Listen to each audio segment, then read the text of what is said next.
والصلاة والسلام والتحية والإكرام على سيد أصل ما في الوجود صلی اللہ في كل موجود نقطة دائرة الوجود صاحب اللواء الحمد والمقام المحمود الخاتم لما سبق والفاتح لمن غلق المؤمن الحق بالحق أبي القاسم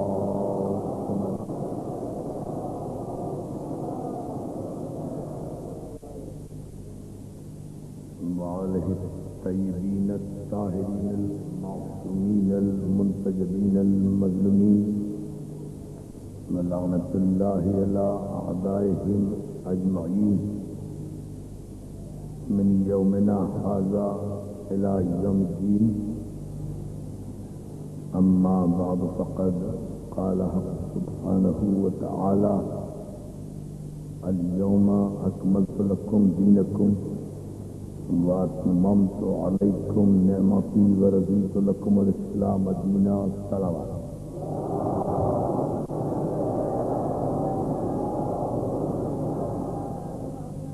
حاضرین گرامی قدر، عزاداران مظلوم کربلا، بارگاہ شہدائے کربلا میں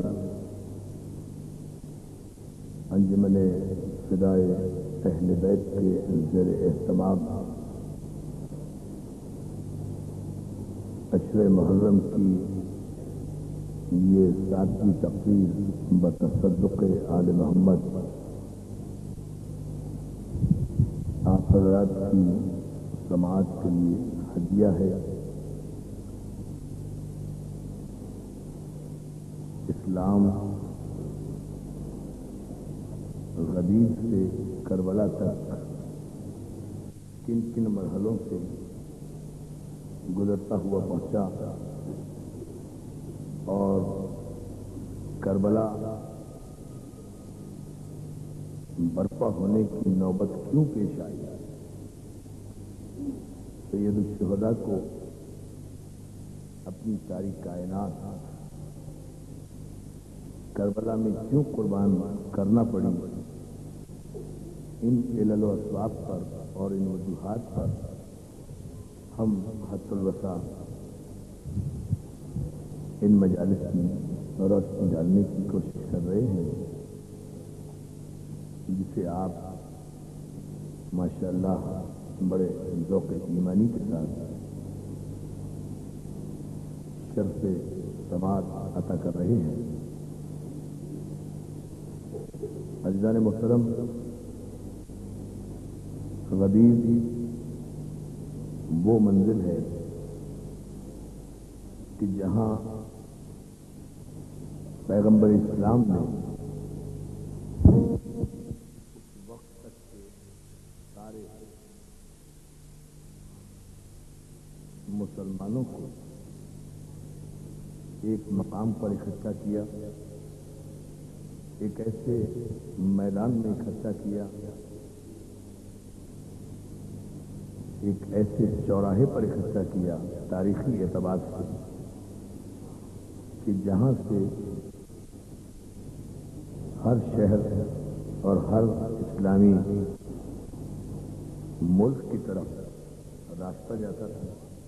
یعنی جہاں جہاں مسلمان آباد تھے وہ اگر مشرق سے چلیں تو بھی مقام غدیر پر پہنچ جاتے تھے، مغرب سے چلیں تو بھی مقام غدیر تک جاتے تھے، شمال سے چلیں تو بھی مقام غدیر پر پہنچتے تھے، جنوب سے چلیں تو بھی مقام غدیر تک پہنچ جاتے تھے.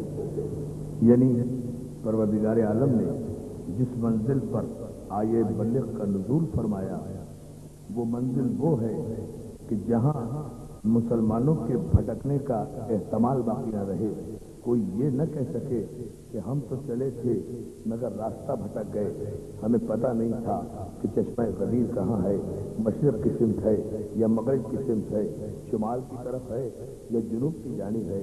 اس لیے اس مقام کا تاریخی اعتبار سے تعین کیا پروردگار عالم نے کہ یہیں قافلے کو روک کر، یہیں تمام حاجیوں کو روک کر، یہیں تمام صحابہ کرام کو روک کر آپ وہ پیغام پہنچائیں جس پیغام کو پہنچانے کے لیے ہم نے یہ کائنات خلق کی۔ صلوات علی محمد علیہ وسلم۔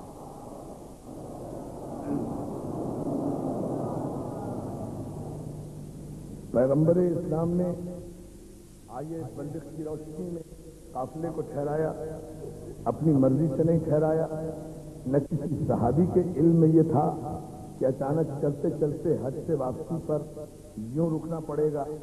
توجہ ہے نا حضور؟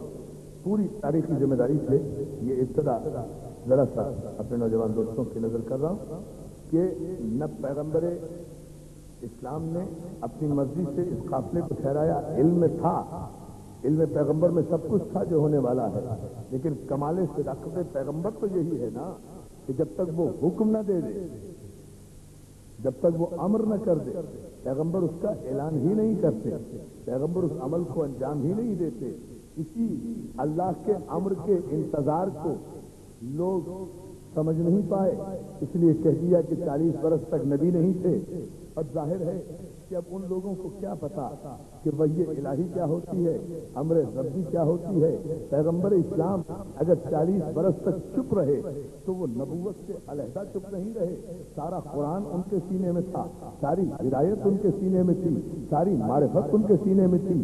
اب یہ مسلمان مورخین کی کم عقلی ہے کہ وہ سمجھ نہیں پا رہے کہ یہ 40 برس کی زندگی جب پیغمبر اسلام نے بسر کی ہے تو اس پوری زندگی میں اگر اعلان رسالت نہیں کیا تو معاذ اللہ پھر کیا کر رہے تھے؟ عزیزان محترم، کچھ نہیں، صداقت اور امانت کی تبلیغ کر رہے تھے۔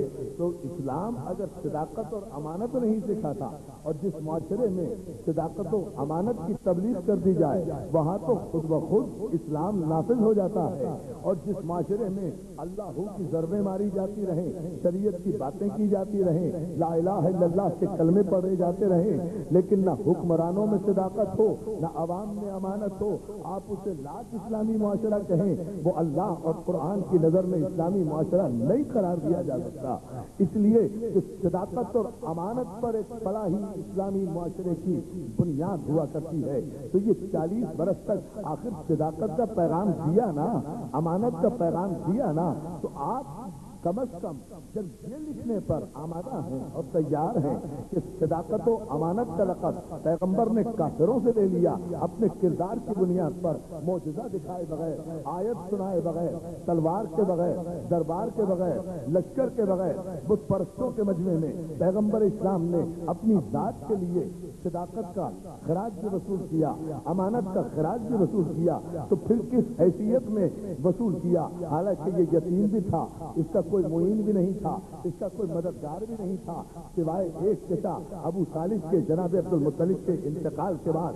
تو آپ اندازہ فرمائیے کہ بظاہر دنیاوی اعتبار سے ایک اتنا بے یار و مددگار انسان کہ پورے خاندان میں جس کا صرف ایک مددگار ہو، اور وہ صداقت و امانت کے پرچم کو جزیرہ نمائے عرب میں اتنا بلند کر دے کہ وہ لوگ جو لفظ صداقت سے آشنا نہیں ہیں، وہ لوگ جو لفظ امانت سے آشنا نہیں ہیں، وہ لوگ دور جاہلیت کے بدترین معاشرے میں رہ رہے ہیں جہاں انسانیت نام کی کوئی چیز نہیں ہے، حیوان ہی حیوان ہیں، وہ لوگ بھی اگر یہ کہیں کہ نہیں عبداللہ کے بیٹے صادق بھی آپ ہیں، امین بھی آپ ہیں، تو میں سمجھتا ہوں کہ قرآن کی ساری آیتیں ایک طرف، کافروں کا یہ مان لینا ایک طرف کہ صادق بھی آپ ہیں، امین بھی آپ ہیں۔ سلامات بھیجے محمد علیہ کردار پیغمبر پر۔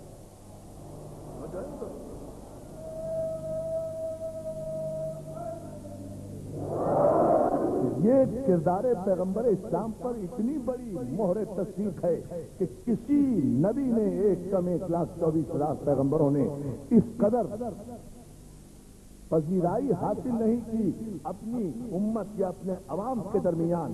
اب سوال جو میں آج کی مجلس میں کرنا چاہتا ہوں، میرے سارے دوست اور احباب اور اہل علم یہاں بیٹھے ہیں، توجہ فرمائیں کہ یہ عجیب سی منطق ہے جو آج تک میری سمجھ میں تو نہیں آ سکی کہ 40 برس تک جو لوگ محمد ابن عبداللہ کو صادق بھی مان رہے ہیں، عبداللہ کے بیٹے کو امین بھی مان رہے ہیں، یقین بھی رکھ رہے ہیں، محبت بھی کر رہے ہیں، پیار بھی کر رہے ہیں، احترام بھی کر رہے ہیں، اپنے مسئلے بھی حل کرا رہے ہیں، اپنے قضیے بھی انہی سے طے کرا رہے ہیں، اپنے تنازعات بھی انہی سے طے کرا رہے ہیں۔ یہ اعلان رسالت کے فوراً بعد کہ ادھر فاران کی چوٹیوں سے کھڑے ہو کر اللہ کے رسول نے کہا ایھا الناس قولوا لا الہ الا اللہ تفلحوا، ادھر اللہ کی وحدانیت کا اعلان کیا، ادھر راتوں رات جو دن رات کے دوست تھے وہ دشمن بن گئے۔ تو معلوم یہ ہوا کہ کافروں کا مزاج ہی یہ ہوتا ہے کہ جب تک اہل حق چپ رہیں وہ دوستی کرتے ہیں، جب اہل حق اعلان حق کریں وہ دشمنی پر آمادہ ہو جاتے ہیں۔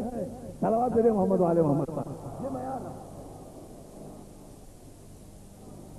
بھئی، ایک رات میں پیغمبر اسلام کے کردار میں معاذ اللہ کیا کمی آ گئی کہ جتنے پیار کرنے والے تھے، جتنی عزتیں کرنے والے تھے، جتنا احترام کرنے والے تھے، وہ سب کے سب خون کے پیاسے بھی بن جاتے ہیں، وہ سب کے سب راستوں میں کانٹے بھی بچھاتے ہیں، وہ سب کے سب۔ آخر اس کی وجہ کیا تھی؟ پیغمبر نے کہا تھا کیا؟ وہی تو صادق تھا، وہی تو امین تھا، وہی زبان تھی، وہی متکلم تھا، وہی کلام کرنے والا تھا۔ اس نے صرف اتنا ہی تو کہا تھا کہ اے انسانوں، کچھ کم از کم اگر اور کچھ نہیں کر سکتے تو اپنی ہی عزت و غیرت کا خیال کرو۔ تم اپنے ہی ہاتھوں سے بنائے ہوئے بتوں کے آگے سجدہ ریز ہو رہے ہو، تمہیں خود اپنی انسانیت کا احترام کیوں نہیں ہے؟ تو اس میں بھی تمہارا ہی فائدہ ہے۔ تفلحو کا مطلب یہ ہے کہ اگر تم وحدانیت کا اقرار کر لو گے تو اس میں میرا بھی کوئی فائدہ نہیں، اللہ کا بھی کوئی فائدہ نہیں، اس لیے کہ اللہ بھی اللہ رہے گا، تم مانو یا نہ مانو، رسول بھی رسول رہے گا، تم مانو یا نہ مانو۔ ہاں، تمہارا فائدہ اس میں یہ ہے کہ اگر تم ایک وحدہ شریف کی عبادت کو تسلیم کر لو گے، اس عقیدے کو تسلیم کر لو گے، اس وحدہ شریف کو سجدہ کرنے لگو گے تو 365 یا 360 بتوں کو سجدہ کرنے سے محفوظ ہو جاؤ گے۔ یہ گردنیں جو 300 پتھروں کے سامنے جھکتی ہیں، اگر ایک اپنے خالق کے سامنے جھکا لو تو اس میں تمہاری سرفرازی ہے، اس میں تمہاری پستی ہے، تمہارا ہی فائدہ ہے۔ مگر تاریخ کا مورخ چونکہ خود مجبور ہے، پیدائشی طور پر وہ جان ہی نہیں سکا کہ کردار پیغمبر کیا ہے۔ 40 برس تک خود تاریخ کا مورخ تو دور کی بات ہے، اس کے باپ دادا بھی مسلمان نہیں ہوئے تھے، تو اسے کیا پتا؟ انہیں یہی نہیں پتا کہ اسلام کیا ہے، انہیں کیا پتا کہ نبوت کب سے شروع ہوئی؟ میرے محمد علیہ وسلم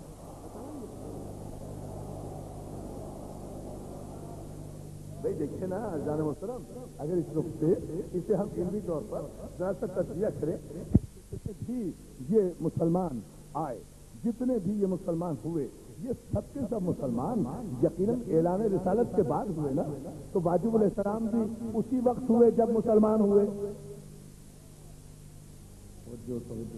پیدائشی طور پر تو کوئی واجب الاحترام نہیں تھا نا، اللہ اکبر، آپ نے غور نہیں فرمایا۔ پیدائشی طور پر تو کوئی واجب الاحترام نہیں تھا، نہ قبیلے کی بنیاد پر، نہ قوم کی بنیاد پر۔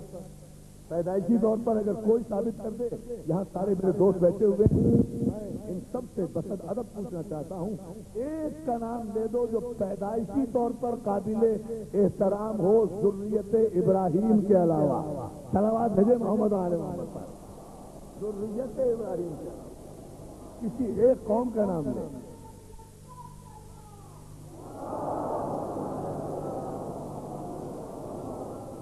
پوری تاریخ کو میرا چیلنج ہے، کوئی بتائے اعلان رسالت کے بعد، یعنی مسلمان ہونے کے بعد تو سب واجب السلام ہیں، ہم بہت اعلیٰ ظرف لوگ ہیں، ہم ہر ایک کو تسلیم کر لیں گے جس نے بھی کلمہ پڑھا، ہم کسی پر تنقید نہیں کرتے، لیکن یہ تو طے ہے نا دوستو اپنی جگہ کہ پیدائشی طور پر تو کوئی واجب السلام نہیں تھا نا، کوئی لات کا پجاری تھا، کوئی منات کا پجاری تھا، کوئی حبل کا پجاری تھا، کوئی عزا کا پجاری تھا۔ آخر یہ 360 فٹ جو خانہ کعبہ میں رکھے ہوئے تھے تو یہ کتنے ان کے کوئی نہ کوئی ماننے والے تو ہوں گے، ان کے کوئی نہ کوئی تو پرستی کرنے والے ہوں گے۔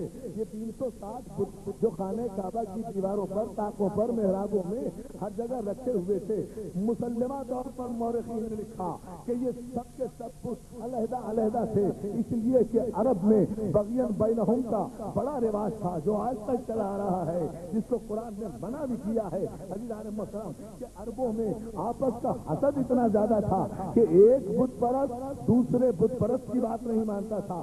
جس بت کو ایک بت پوج رہا، جس بت کو ایک کافر پوج رہا ہے، اس بت کو دوسرا کافر نہیں پوجتا تھا۔ تو یہ فرقہ بندیاں بت پرستی میں بھی موجود تھی۔ تو معلوم یہ ہوا کہ اب جو بھی جہاں جہاں بھی جب بھی جس دور میں بھی فرقہ بندیوں کا مرتکب ہوتا جائے گا اور اپنے اپنے بت بناتا جائے گا، خواہ لیڈروں کی صورت میں، خواہ رہنماؤں کی صورت میں، خواہ اماموں کی صورت میں، وہ ذات کلمہ پڑھتا رہے، اس کا شجرہ اسی عرب جاہلیت سے ملے گا۔ صلوات محمد علیہ محمد پر بت سب برابر ایک مرتبہ درود بھیجیں آپ محمد علیہ جیسے کا میں مولا آپ کو سلامت رکھے۔ بھائی دیکھیں بھائی، جب آپ کو بت ہی پوجنا ہے تو ایک بت کو پوج لو، دو کو پوج لو۔ یہ 360 تو اکٹھے کیے ہوئے ہیں۔ انا یہ تھی بغین بینہم یہ تھا، آپس کا حسد یہ تھا، آپس میں جلن یہ تھی کہ اس نے ویسا بت بنایا ہے ہم ویسا بت بنائیں گے، اس نے بہت خوبصورت بنایا ہے ہم اس سے زیادہ خوبصورت بنائیں گے، اس نے مٹی کا بنایا ہے ہم سونے کا بنائیں گے۔ اس طرح سے تعدادیں بڑھتی چلی گئیں، لیکن ایک بات تو میں انشاءاللہ بارگاہ شہدائے کربلا میں آج نوجوان دوستوں کو تاریخی اعتبار سے دیے دیتا ہوں۔ اذان محترم اس لیے کہ 2 مجلسیں باقی رہ گئی ہیں، اس اہمیت کو ذرا سا پیش نگاہ رکھ کر ایک فیصلہ تو لے کر چلیں کہ 360 بتوں کا پوری توجہ 360 بتوں کا خانہ کعبہ میں آنا اس امر کی دلیل ہے کہ یہ بت بیچارے خود چل کر تو کعبے میں آئے نہیں تھے۔ بتوں کی تعریف یہ ہوتی ہے کہ خود چل ہی نہیں سکتے، خود اٹھ ہی نہیں سکتے، خود بیٹھ ہی نہیں سکتے، مجبور ہوتے ہیں، جو اٹھا دے اٹھ جاتے ہیں، جو بٹھا دے بیٹھ جاتے ہیں، جو توڑ دے ٹوٹ جاتے ہیں، جو بیچ دے بک جاتے ہیں، جو کھا لے ہضم ہو جاتے ہیں۔ لوگ حلوے اور آٹے کے بت بنا لیا کرتے تھے، سفر میں اپنے ساتھ رکھتے تھے، جہاں بھوک لگی راشن ختم ہوا اپنا خدا نکالا اور کھا لیا۔ بڑا عجیب فضا سوال میرے محمد عالم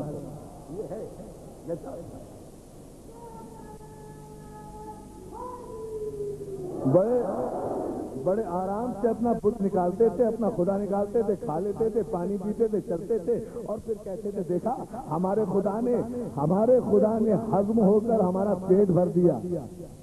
کیا حصول رزق کا طریقہ تھا۔ یعنی اپنے ہی خدا کو کھا رہے ہیں۔ ایک عجیب بات کہہ رہا ہوں آپ کی خدمت میں۔ تو دوستو یہ 360 جو اکٹھے ہوئے، یہ 360 جو خانہ کعبہ میں آئے، تو یہ یقیناً 360 قبیلوں کی غمازی تو کر رہے ہیں نا کہ یہ جزیرہ نما عرب جس میں میرا پیغمبر پیغام الوہیت لے کر آیا، یہ اس وقت 360 قبیلوں میں تقسیم تھا اور ایک قبیلہ دوسرے قبیلے کو نہیں مانتا تھا، ایک قوم دوسری قوم کو نہیں مانتی تھی، ہر ایک نے اپنا قبیلہ بنایا تھا، ہر ایک نے اپنا بت بنایا تھا۔ جو لات کا پجاری تھا وہ منات کو نہیں مانتا تھا، جو منات کا پجاری تھا وہ حبل کو نہیں مانتا تھا، جو حبل کا پجاری تھا وہ عزا کو نہیں مانتا تھا۔ اللہ جانے کتنے جتنے 360 کی تاریخ میں ہمیں یہ تعداد ملتی ہے، تو اس نتیجے پر ہر انسان کو منطقی اعتبار سے پہنچ جانا چاہیے کہ جتنے بھی بت پرست قبیلے تھے ان سب کے نام کے بت خانہ کعبہ میں رکھے ہوئے تھے۔ پورے مجمع کی توجہ مولا آپ کو سلامت رکھے۔ ایک تاریخی فیصلہ دے رہا ہوں، عصر حاضر کے مطابق لوگ ہمیں کیا کہتے ہیں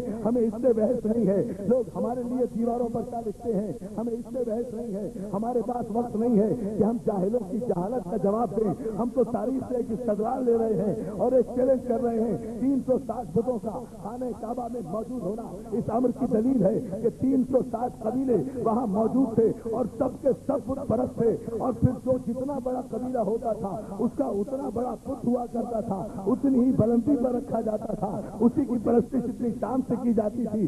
جو جتنا چھوٹا قبیلہ ہوتا تھا اتنا ہی اس کا چھوٹا بت ہوا کرتا تھا، اتنی ہی چھوٹی اس کی عبادت کی جاتی تھی۔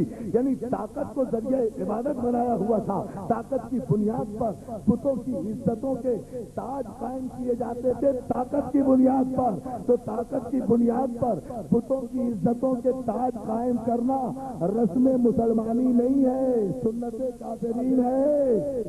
صلوات بھیجے محمد و آل محمد پر. اللہ آپ کو سلامت رکھے. ہم ذرا سے یہاں اس تمہید سے گزر کر ایک نتیجہ آپ کی خدمت میں غدیر سے بس کر دینا چاہتے ہیں تاکہ ہم کربلا کی طرف مسلسل سفر کرتے رہیں اور پھر نبی مجلس میں انشاءاللہ اس کی تفصیل ہم آپ کی خدمت میں عرض کریں. وہ یہ عزیزان محترم کے 360 فٹ خانہ کعبہ میں موجود ہیں. تو 360 قبیلے عرب میں موجود ہیں اور ہر قبیلہ بت پرست ہے. تو جس قبیلے کا بت بھی خانہ کعبہ کی دیواروں پر, محرابوں پر, طاقوں پر موجود تھا, تو تسلیم کر لیجئے کہ وہ سب کے سب قبیلے کافر تھے نا, دین حنیف سے ہٹے ہوئے تھے, شریعت ابراہیم سے ہٹے ہوئے تھے, سیرت ابراہیم سے ہٹے ہوئے تھے. اگر ابراہیم کی شریعت پر قائم ہوتے تو پھر بت پرستی کیوں کرتے؟ اس لیے کہ ابراہیم تو بت چکن کا نام تھا, بت پرست کا نام تو نہیں تھا. صلوات بھیجے نا محمد آل محمد. باتیں ہو رہی ہے بھائی. اگر اس زمانے میں شریعت تو ابراہیم کی جاری تھی نا, اور وہی مسلمان تھے جو شریعت ابراہیمی پر قائم, یہ بھی طے ہے, جو شریعت ابراہیمی پر بلا چون و چرا عمل کر رہے تھے وہی مسلمان تھے. لیکن جب شریعت ابراہیمی سے لوگ ہٹے تو انہوں نے بت پرستی شروع کی. ان کا بت بنانا اور بت پرستی شروع کرنا اس امر کی دلیل ہے کہ وہ شریعت ابراہیمی سے ہٹ گئے تھے, ملت ابراہیم سے دور ہو گئے تھے, دین حنیف سے دور ہو گئے تھے. تو مشرک بھی ہو گئے تھے, کافر بھی ہو گئے تھے. مگر دوستوں تفصیل میں نہیں جاتا, ایک ہی جملہ کہہ کر گفتگو کو آگے بڑھا رہا ہوں. 360 بتوں کا خانہ کعبہ میں ہونا اس امر کی دلیل ہے کہ 360 قبیلے بھی کافر موجود تھے, بت پرست موجود تھے. ہر قبیلے کا بت, جو بھی بت پرست قبیلہ تھا, جو بھی کافر قبیلہ تھا, جو بھی کافر قبیلہ تھا. اب پتہ چلے گا مومن کون ہے, کافر کون ہے, مومن کی نسلیں کون ہیں, کافر کی نسلیں کون ہیں, مومن کا ماننے والا کون ہے, کافر کا ماننے والا کون ہے. عرفان آپی چیلنج کر رہا ہے بارگاہ 14 کربلا میں کہ 360 بتوں کے پجاری 360 قبیلے سے, ہر قبیلے کے نام کا اپنے نام کا بت ہوا کرتا تھا. جو قبیلے کا نام ہوتا تھا اسی نام پر بت کا نام رکھا جاتا تھا. اے ابو طالب اور عبد المطلب اور عبداللہ اور خاندان رسالت کو کافر کافر کہنے والے تاریخ کے کافر مورخوں, تمہیں دیواروں پر لکھنے کی ضرورت نہیں. میں خود آج ہی اپنی قوم سمائے اپنے آپ کو کافر تسلیم کر لوں گا اسی منبر پر اگر تاریخ کی کسی جھوٹی سے جھوٹی روایت سے یہ ثابت کر دو کہ ان 360 قبیلوں کے بتوں میں کوئی بنی ہاشم کا بت بھی تھا.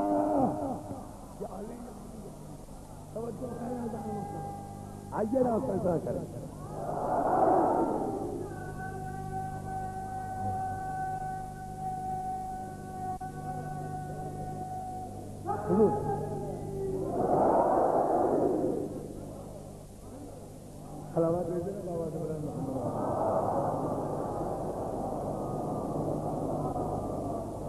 کوئی اگر یہ ثابت کر دے کوئی کسی روایت سے کہ اب میں یہاں سے بالکل لنک کروں گا جملے کو, اگر آپ نے غور فرمایا بالکل بلا فصل رہیے ذہنی طور پر تاکہ بات آگے بڑھ جائے اور مجھے مزید تمہید میں نہ جانا پڑے. ان 360 قبیلوں میں تو سب کے سب بت پرست تھے نا, ہر ایک کے قبیلے کا بت موجود تھا. ہم اپنا مذہب تبدیل کر دیں اگر کوئی یہ ثابت کر دے کہ اس میں بنی ہاشم کے قبیلے کا کوئی بت تھا, اس میں عبد المطلب کے نام کا کوئی بت تھا, اس میں عبداللہ کے نام کا کوئی بت تھا, اس میں عبداللہ کے نام کا کوئی بت تھا, اس میں ابو طالب کے نام کا کوئی بت تھا. تو حالانکہ یہ امیر عرب بھی تھے, یہ ذریت ابراہیم بھی تھے, یہ کلید بردار حرم بھی تھے, یہ وارث کعبہ بھی تھے, یہ رئیس مکہ بھی تھے, یہ بیضۃ البلد تھے, یہ بیضۃ البلد بھی تھے, یہ اوصیاء انبیاء بھی تھے, یہ انبیاء بنی اسرائیل اور نبی بنی نسل اسماعیل کے وارث بھی تھے, اسلاب طاہرہ سے ارحام مطہرہ کی طرف منتقل ہونے والے بھی تھے. کعبے کے اختیارات ان کے پاس تھے, کعبے کی کنجیاں ان کے پاس پاس تھی، کعبے کی چابیاں ان کے پاس تھی، لیکن کوئی تو ثابت کرے کہ ان کے نام کا بت تو سب سے بلند ہونا چاہیے تھا نا، سب سے بڑا ہونا چاہیے تھا نا۔ کوئی چھوٹے سے چھوٹا بت بھی ثابت کر دے کہ ابو طالب کے نام کا یا خاندان بنی ہاشم کے نام کا کوئی بت موجود تھا۔ جب نہیں تھا تو پھر تسلیم کرو عزیزان محترم کہ جو بت پرستوں کے ماننے والے ہیں وہ آج ابو طالب کے ماننے والوں کو کافر کہہ رہے ہیں۔ صلوات بھیجے محمد والے محمد صاحب، نسلیں تو یوں جائیں گے۔ اچھا، اور میں کہہ چکا ہوں تیسری مجلس میں، پھر اس جملے کو دہرا رہا ہوں اپنے کچھ نئے دوستوں کے لیے کہ کیوں دشمنی کی گئی ابو طالب سے، کیوں دشمنی کی گئی علی سے؟ بت پرستوں نے دشمنی کی نا، اس لیے کہ بت پرست جو تھے انہیں جتنی تکلیف ابو طالب سے پہنچی ہے یا علی سے پہنچی ہے اتنی تکلیف کسی سے نہیں پہنچی، اس لیے کہ ابو طالب رسالت کی سپر بنے رہے اور علی بت شکنی کرتے رہے تو باپ بیٹے سے تکلیف پہنچی ہے۔ اس لیے جتنا بھی نقصان اٹھایا انہوں نے کافروں نے، وہ بت پرستوں نے، وہ یا ابو طالب سے اٹھایا یا ابو طالب کے بیٹے سے اٹھایا۔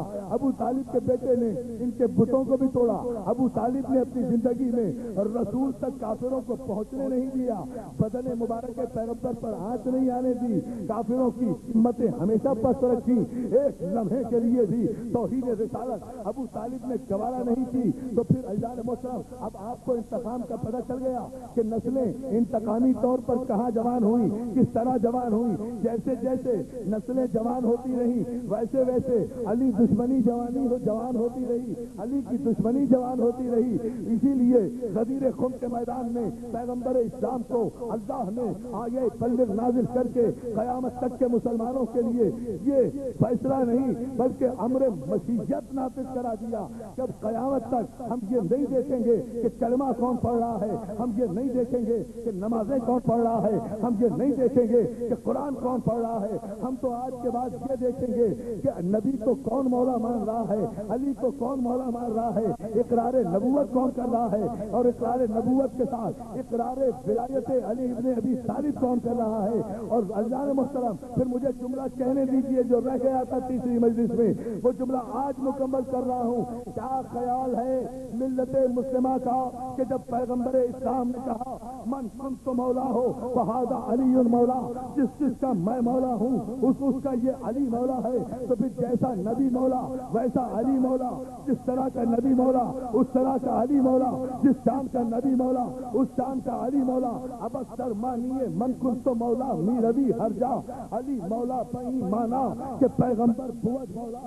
مولا کے معنی میں گھبرا مت کرو، دھاندلی مت کرو، سیدھی سی بات ہے، جس معنی میں نبی مولا ہے اسی معنی میں علی مولا ہے۔ تو اگر نبی اور علی ہم مانا ہے مولا کی منزل میں، تو اگر کائنات کا کوئی مسلمان برسر اقتدار آ کر نبی سے بیعت نہیں لے سکتا تو پھر نبی کے بعد علی سے بھی بیعت نہیں لی جا سکتی۔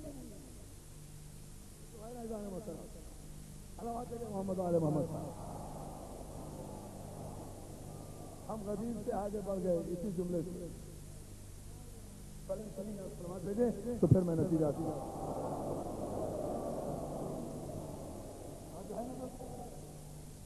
یہ بڑی عجیب منزل ہے۔ اب اگر علی اسی معنی میں مولا ہے اور یقیناً ہے اس معنی میں نبی مولا ہے، تو ہے کوئی مسلمان جو نبی سے بیعت طلب کرے؟ ہے کوئی مسلمان تو محمد مصطفیٰ سے بیعت طلب کرے یا سرکار رسالت مآب کی زندگی میں حق حکمرانی کا دعویٰ کرے، تخت پر بیٹھنے کا دعویٰ کرے؟ وہ مسلمان ہی نہیں رہے گا، دائرہ ایمان سے باہر چلا جائے گا۔ تو خدا کے لیے یا تو اپنی یہ غلط روایتیں کتابوں سے نکال دو کہ علی نے فلاں کی بیعت کر لی تھی، علی نے فلاں کی بیعت کر لی تھی، ورنہ اگر تم نے یہ روایتیں اپنی کتابوں سے نہ نکالی تو یاد رکھو کہ سب کے سب دائرہ ایمان سے باہر چلے جاؤ گے۔ اس لیے کہ اگر علی نے بیعت کر لی تھی تو یہ بیعت علی سے نہیں لی گئی، نبی سے لی گئی ہے، اور نبی سے بیعت لینے والا کسی طرح بھی مسلمان ثابت نہیں کیا جا سکتا۔ صلوات بھیجو محمد علیہ محمد۔ اچھا اب ایک مسئلہ تو یہ ہوا دوستو اب پھر میں یہاں سے آگے بڑھتا ہوں. بات صرف یہ نہیں ہے کہ پیغمبر اسلام نے میدان غدیر خم میں صرف یہی کہا کہ جس کا میں مولا اس کا علی مولا. ہاتھ اٹھا کر دعا بھی کی ہے, لوگوں سے آمین بھی کہلوایا ہے. پتہ نہیں اب لوگ آمین کہتے ہیں یا نہیں, لیکن اس وقت تو کہلوایا ہے. صلوات بھیجے محمد آل محمد صاحب. اشارہ ہے لطیف جو ہے. لیکن اذان محترم پیغمبر نے دعا بھی کی ہے, اور اس دعا پر اگر کوئی توجہ کر لے تو میں سمجھتا ہوں کہ سارا مسئلہ حل ہو جائے گا کہ غدیر کو کہاں سے نظر انداز کیا گیا. پیغمبر اسلام نے ارشاد فرمایا پروردگار تو گواہ رہنا کہ میں نے تیرا پیغام پہنچا دیا ہے, جس جس کا میں مولا اس کا یہ علی مولا ہے. اور اس کے بعد کہا اللہم پروردگار اے میرے مالک دوست رکھ اسے جو علی کو دوست رکھے. یہ نہیں کہا کہ دوست رکھ اٹھے جو مجھے دوست رکھے. صلوات بھیجے نا محمد علیہ.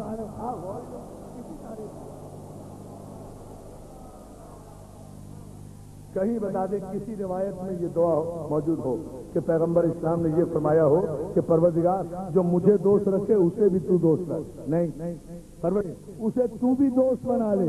جو علی سے دشمنی کرے اسے تو دشمن بنا لے. منطقی نتیجہ کیا آیا؟ جو علی کا دوست ہے وہ محبوب خدا ہے, جو علی کا دشمن ہے وہ مردود خدا ہے. چلیے خلفائے راشدین تک میں ماننے کے لیے تیار ہوں, بالفرض محال میں مان لوں گا. خلفائے راشدین تک تو میں تسلیم کرنے کے لیے تیار ہوں, لیکن ان گدھوں کی بات کیسے مان لوں کہ ایک آدمی کھل کر اسی بت پرست خاندان کا ابو سفیان کا بیٹا آ کر آپ کے خلیفہ راشد سے میدان میں جنگ کر رہا ہے, اور آپ اب تک اس کا نام رضی اللہ کی فہرست میں رکھ رہے ہیں. تو توہین صحابہ آپ کر رہے ہیں یا ہم کر رہے ہیں؟ توجہ ہے. کون کر رہا ہے یہ توہین؟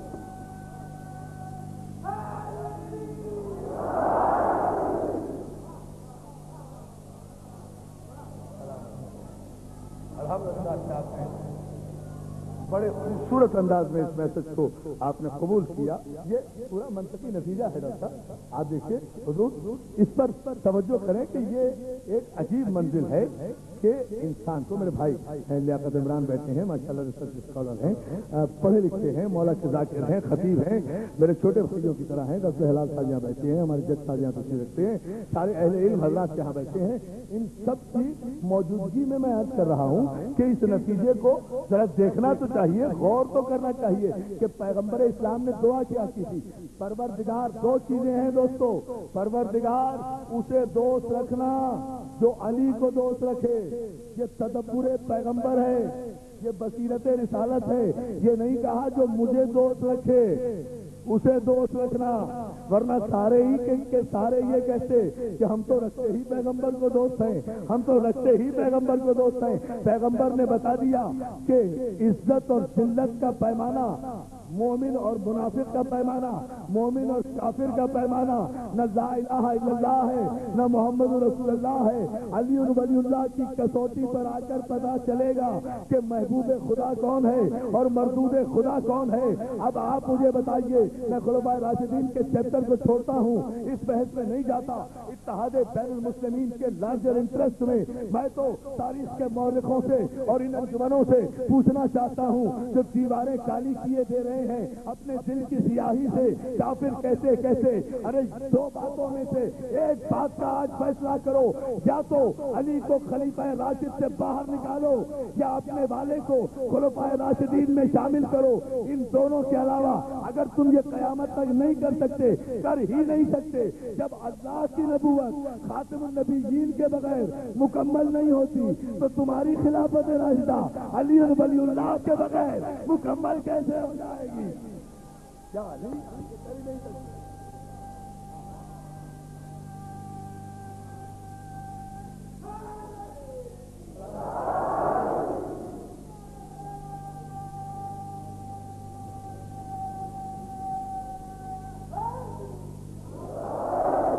اب کیا خیال ہے ملت کا؟ فیصلہ تو ہو چکا. اللہ کا دوست تو وہ ہے جو علی کو دوست رکھے, اور دوست کا مطلب یہ نہیں ہے کہ کوئی علی سے پیار کرے, نہیں. دوست کا مطلب ہے کہ جسے دوست رکھے اس کے دشمن کو دشمن رکھے، دشمن کہے، دشمن مانے۔ سلامات بھیجیں، میں بات کر چکا ہوں بہت بڑی۔ اس کے دوست کو جسے دوست رکھ رہا ہے اس کے دشمن کو دشمن کہے، یہ جرأت اسلام عطا کرتا ہے۔ اسلام کی بنیاد کلمہ توحید پر ہے، اسی لیے کلمہ توحید میں پہلے انکار کی جرأت پیدا کی گئی ہے۔ تب کوئی مسلمان ہوتا ہے، پہلے اللہ کے سارے دشمنوں کو کہو لا الہ، نہیں ہے کوئی الہ۔ یہی کہنا تو مشکل ہے، سلامات بھیجے نا، الا اللہ کہنا مشکل نہیں ہے۔ بات یہ ہے انکار کرنا ہی تو مشکل ہے، ورنہ سارے کافر مان لیتے۔ اگر صرف اللہ کی بات ہوتی، ان پہ کیا فرق پڑ رہا تھا؟ وہ تو پہلے ہی 360 کو مانتے تھے، ایک محمد عربی کے خدا کو بھی مان لیتے، ان پر کوئی فرق نہیں پڑ رہا تھا۔ ضرب تو پڑ رہی تھی یہ کہ اسلام کی فطرت یہ تھی کہ ایسے نہیں مانو، سارے جھوٹے خداؤں کا انکار کرو۔ جتنے خدا دشمن خدا تم نے خدا کے گھر میں بٹھائے ہوئے ہیں، تمہیں کوئی فائدہ نہیں ہوگا۔ تم خدا کے گھر میں 1000 برس نہیں 10,000 برس بھی بٹھائے رکھو، جب یہ ہیں ہی جھوٹے تو اچھی صحبت جھوٹوں کو سچا نہیں کیا کرتی۔ یہ بت کے بت رہے، سراسر محمد والے محمد۔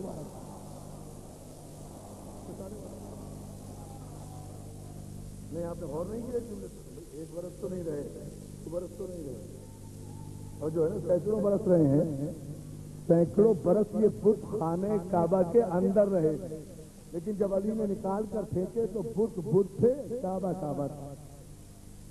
نہ کعبے کی حرمت میں کوئی فرق آیا، نہ بتوں کی عزت میں کوئی اضافہ ہوا۔ پر زبردستی بٹھانے کا نتیجہ یہ ہوتا ہے، صلوات بھیجے ہاں محمد علیہ وسلم۔ اور جو ہے یہ زبردستی بٹھانے کا نتیجہ ہوتا ہے، ایک آدمی میں صلاحیت ہی نہیں ہے تو وہ اچھا گھر یا اچھا مکان کیا کرے گا؟ آنے کعبہ کے اندر آپ نے بٹھا بھی دیے، کیا فرق پڑا؟ کعبہ کعبہ رہا، نہ ان بتوں کی وجہ سے کعبہ بت خدا بنا، نہ کعبے کی وجہ سے بت خدا بنے۔ لیکن پتہ اس وقت چلا جب دست خدا نے انہیں اٹھا کر پھینکا کہ بت بت تھے، کعبہ کعبہ تھا۔ توجہ ہے نا، توجہ ہے آپ کی؟ بڑی عجیب منزل ہے سارے محترم۔ جناب ادریس بھی نبی ہیں، معصوم ہیں، ہمارا ایمان ہے جناب ادریس علیہ السلام پر، واقعہ ان کا قرآن میں موجود ہے، اس تفصیل میں جانے کی ضرورت نہیں۔ ایک اشارہ کروں گا، ایک بستی میں پہنچے ہیں، جا کر اس بستی کو جس کیفیت میں دیکھا ہے تو وہیں موت واقع ہو گئی ہے، وہیں نیند اب نیند طاری ہوئی ہے۔ ہم موت کا لفظ استعمال نبی کے لیے استعمال ہی نہیں کرتے، یہی تو ہمارے علی نے ہمیں سکھایا ہے کہ ہم تو انبیاء ماں سبق کو بھی مردہ نہیں سمجھتے۔ یہ کیسے مسلمان ہیں جو خاتم النبیین کو مردہ سمجھتے ہیں؟ اور اگر مردہ نہیں سمجھتے، زندہ جانتے ہیں، تو پھر ہمیں روضہ رسول پہ جانے کیوں نہیں دیتے؟ توجہ، سلام بھیجے نا محمد آل محمد پر، ہمیں سلام کیوں نہیں کرنے دیتے؟ ہمیں یا رسول اللہ کیوں نہیں کہنے دیتے؟ ہمیں یا رسول اللہ کیوں نہیں کہنے دیتے؟ ہمیں روضہ اقدس پیغمبر کی ڈالیاں چومنے کیوں نہیں دیتے؟ نیند طاری کی مشیت عزتی نے اس اکیلے ان پر نہیں، جناب ادریس پر بھی نیند طاری ہوئی، ان کے گدھے پر بھی نیند طاری ہوئی۔ 100 برس تک سوتے رہے، 100 برس تک نیند کے عالم میں رہے، لیکن 100 برس کے بعد جب اٹھے تو دوستوں دونوں ساتھ ہی اٹھے نا، نبی بھی ساتھ اٹھا، ان کا گدھا بھی ساتھ اٹھا، صحبت میں لیتا رہا، برابر میں سوتا رہا، لیکن 100 برس کے بعد بھی گدھے کی فطرت نہیں بدلی، نبوت کی شان میں فرق نہیں آیا۔ حالانکہ کوئی سعودی عرب کا گدھا نہیں تھا، نبی کا گدھا تھا، لیکن اس کے باوجود بھی 100 برس کے بعد جب ادریس کی آنکھ کھلتی ہے تو نبی نبی رہتا ہے، گدھا گدھا رہتا ہے۔ توجہ ہے نا؟ صلوات محمد علیہ محمد پر۔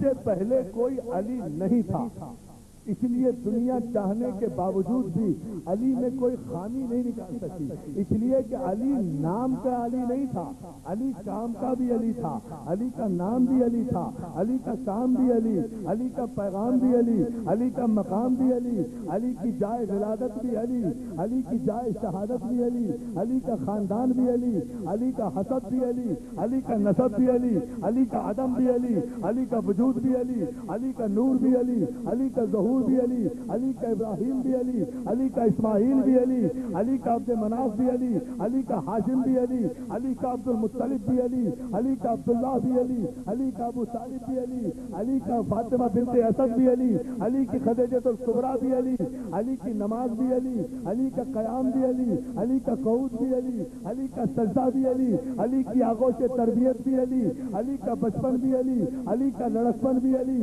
علی کی جوانی بھی علی، علی کی ذوالفقار بھی علی، علی کی ضرب بھی علی، علی کی شجاعت بھی علی، علی کی سیادت بھی علی، علی کی گویائی بھی علی، علی کی خاموشی بھی علی، علی کا تخت بھی علی، علی کا بوریا بھی علی، علی کا ممبر بھی علی، علی کا دوش پیغمبر بھی علی، علی کا بستر بھی علی، علی تنہا ہو تب بھی علی، لشکر میں ہو تب بھی علی، علی کا علم اٹھانا بھی علی، علی کا گھر بیٹھنا بھی علی، علی کی صلح بھی علی، علی کی جنگ بھی علی، بہت توجہ اس جملے پر، علی کی صلح بھی علی، علی کی جنگ بھی علی، علی کا فیصلہ بھی علی، علی کا مقدمہ بھی علی، علی کا قول بھی علی، علی کا فعل بھی علی، علی کی نہج البلاغہ بھی علی، علی کے خطبات بھی علی، علی کے ارشادات بھی علی، علی کے معاملات بھی علی، علی کی سماجیات بھی علی، علی کی سیاسیات بھی علی، علی کی مذہبیات بھی علی، علی کی شریک حیات بھی علی، علی کی شریک حیات بھی علی،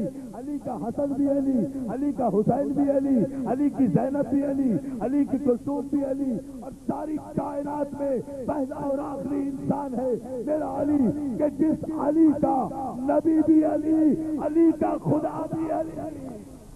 توجہ ہے نا؟ پوری طاقت سے آخری آدمی تک سلامت رہے۔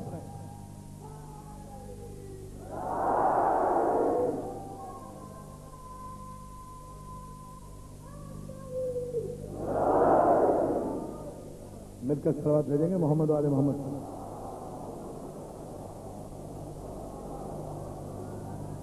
آئیے اس مسئلے پر، چونکہ علی دشمن، میں غریب سے آگے ایک جملہ کہنا چاہتا ہوں، علی دشمن چونکہ اور کچھ نہیں کہہ سکے، اور کچھ نہیں کہہ سکے، کوئی خامی علی میں نکال ہی نہیں سکے، بتا ہی نہیں سکے کہ علی میں خامی کیا تھی، نہ شجاعت میں کوئی خامی نکال سکے، نہ شرافت میں، نہ حسب میں، نہ نسب میں، اتنا کہہ دیا کہ نہیں بس علی میں کوئی خامی تو نہیں تھی لیکن اچھے سیاست دان نہیں تھے۔ یہ تو علی کی تعریف ہے ایک طرف سے۔ اگر یہی سیاست ہے جو آج کل چل رہی ہے تو واقعی ایسے تو علی نہیں تھے۔ صلوات بھیجیں آپ محمد، یہ تو میں اسے لوگ پوری سمجھتے ہیں۔ علی میں معاذ اللہ سیاسی بصیرت نہیں تھی، لیکن میں آج کے نوجوانوں کو یہ پیغام بھی اس ممبر سے دے کر جانا چاہ رہا ہوں، نہیں دوستو، جس علی میں کسی بھی حسن کی کمی ہو وہ علی نہیں رہتا۔ یہ بھی پروپیگنڈا ہے تاریخ سے، فورخوں کا جو بادشاہوں نے خرید کر تاریخیں لکھوائی ہیں نا، قلم اور کاغذ خرید کر، یہ ان کا پروپیگنڈا ہے کہ علی میں کوئی سیاسی بصیرت نہیں تھی۔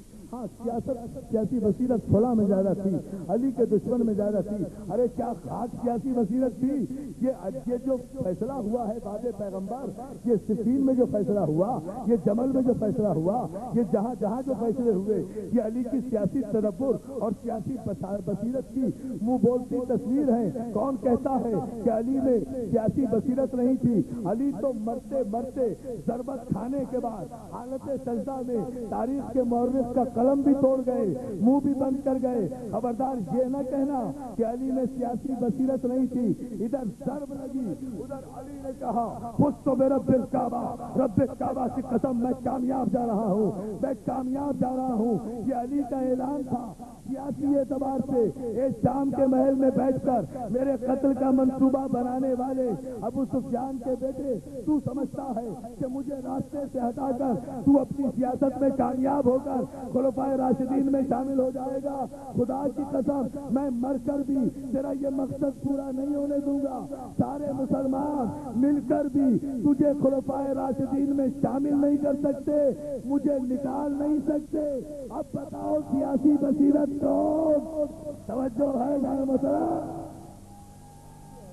نکال نہیں سکتے۔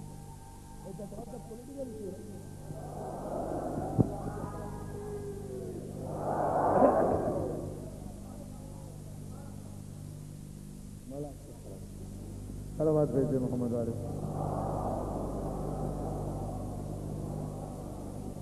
نہیں بلند ترین صلوات بھیجیں محمد والے محمد.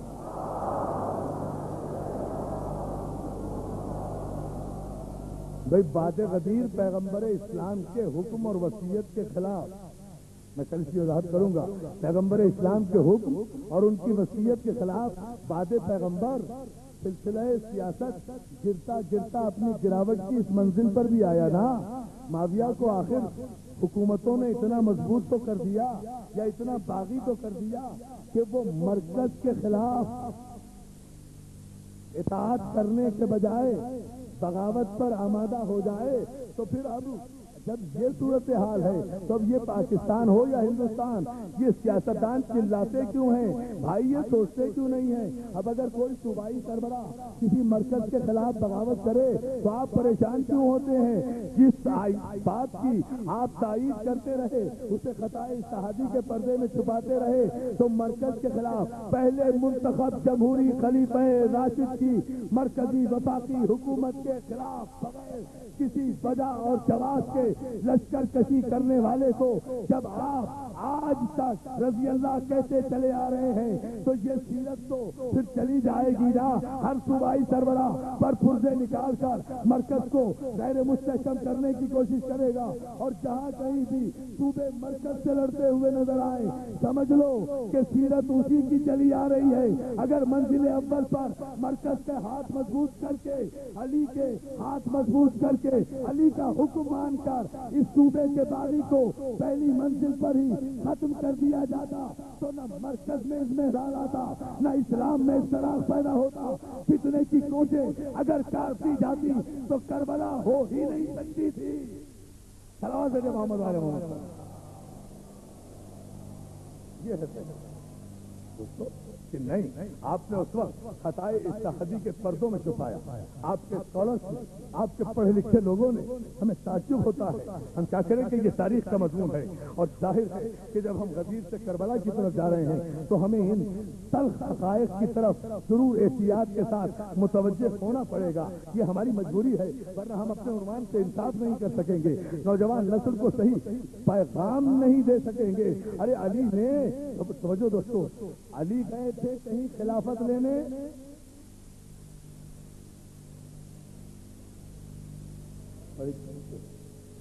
علی گئے تھے کہیں خلافت لینے کے لیے، تو درخواست دی تھی علی نے، کوئی محلے کا دروازہ کھٹکھٹایا تھا؟ نہیں. سارے اکابر صحابہ اکرام، مولانا مودودی کی کتاب اٹھا کر دیکھ لو خلافت ملوکیت، سب آئے تھے اور آ کر ہاتھ جوڑ کر کہا تھا یا علی ایک لمحے بھی اگر آپ نے اب مرکز کو نہ سنبھالا تو اسلام خطرے میں پڑ جائے گا. تو ظاہر ہے جس کا اسلام تھا اسے تو درد ہونا ہی تھا نا. کسی کا کیا بگڑتا؟ لوگ تو الٹے پیروں پھر اپنے 360 بتوں کی طرف چلے جاتے. صلوات محمد والے محمد پر بات تو اسلام کی. اس درد میں لوگ سیاسی باتیں کرتے ہیں اور کہتے علی میں سیاسی بصیرت نہیں تھی. اس درد میں علی نے اس لفظ کو قبول کیا، مگر یہ کہہ کر قبول کیا کہ خبردار میری بیعت پردہ شب میں نہیں ہوگی، رات کے پردے میں نہیں ہوگی، بند کمرے میں نہیں ہوگی، ہارس ٹریڈنگ نہیں ہوگی، انسانوں کے ضمیر کا سودا نہیں ہوگا، کراس کراسنگ نہیں ہوگی، مسجد میں ہوگی، دن کے اجالے میں ہوگی، صحن مسجد میں ہوگی، میدان مسجد میں ہوگی. اس لیے کہ تمہارا سربراہ کوئی گھر کا مرد نہیں ہے، میدان کا مرد ہے. صلوات بھیجنا محمد آل محمد پر. اس لیے اس کی حکومت کا فیصلہ دن کے اجالے میں ہوگا. یہ میں کل تفصیلت کروں گا کہ بیعت علی کا عالم کیا تھا، عالم کیا تھا، لوگ کس طرح ٹوٹ پڑ رہے تھے. کیا مولا نے خود اپنے خطبوں میں ارشاد فرمایا ہے. کل اس کی تفصیل انشاءاللہ اپنے نوجوان دوستوں کی نظر کروں گا، مگر یہ جملہ تو ضرور سن لیجیے دوستوں. مسلمانوں نے متفقہ طور پر خلفائے راشدین کے حیثیت سے اسی تسلسل کے ساتھ، مسلمان کی تاریخ کی بات کر رہا ہوں، اس تسلسل کے ساتھ مسلمانوں نے علی کو خلیفہ راشد تسلیم کیا اب آپ سے مجھے داد نہیں چاہیے، بہت داد آپ نے دے لی، لیکن نوجوان دوستوں یہ سبق لے کر ضرور جاؤ اپنے ذہن میں۔ بزرگ مجھ سے بہتر جانتے ہیں کہ علی نے بحیثیت خلیفہ راشد کے جب تخت حکومت پر قدم رکھ کر منبر رسول کو زینت بخشی تو محدث دہلوی اور دیگر اکابرین نے یہی لکھا نا کہ بعد سرکار رسالت معاد جو حکومتیں قائم ہوئی ہیں وہاں احترام رسالت یہ تھا کہ جہاں حضور بیٹھا کرتے تھے وہ سیڑھی چھوڑی گئی، ایک سینہ چھوڑ کر پہلے حکمران بیٹھے، دوسرا سینہ چھوڑ کر دوسرے حکمران بیٹھے، تیسرا سینہ چھوڑ کر تیسرے حکمران بیٹھے۔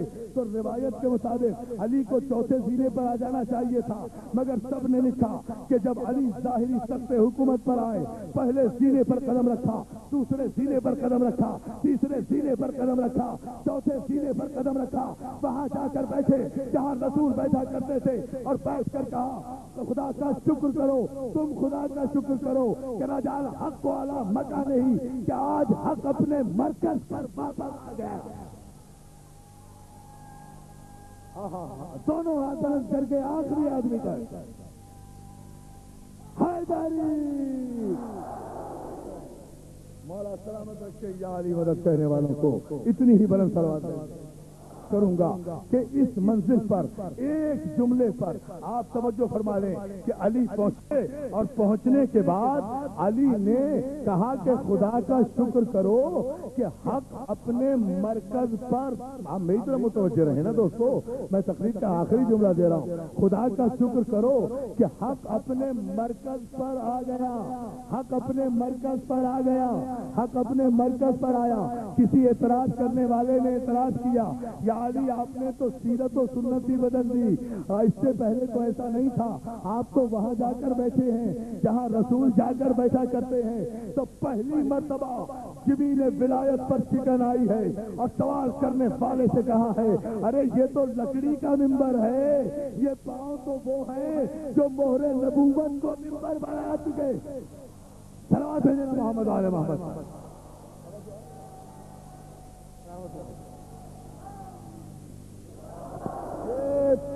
یہ پاؤں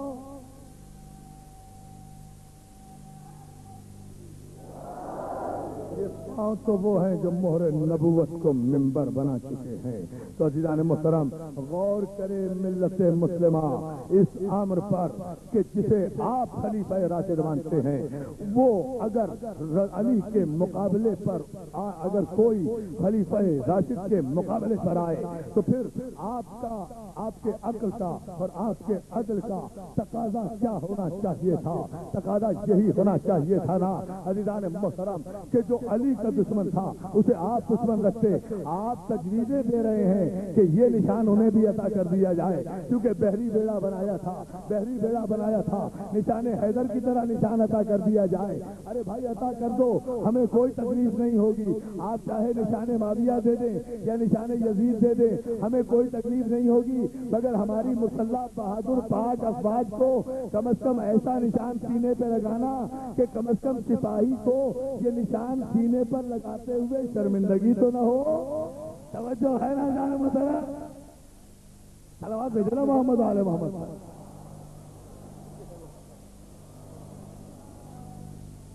جتنے چاہے نشان دے دیں، یہ کون سا انصاف ہے؟ سوچنے کی بات ہے دوستو۔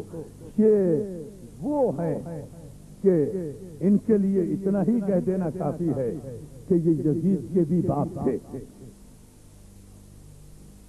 اور یزید وہ تھا جو سن 61 ہجری میں تخت حکومت پر آتے ہی اپنے وقت کے محمد سے بیعت طلب کر رہا ہے۔ اور عزیزان محترم کل میں بتاؤں گا امام حسن علیہ السلام پر تھوڑی سی گفتگو کرتے ہوئے کیریکٹر سے ثابت کروں گا۔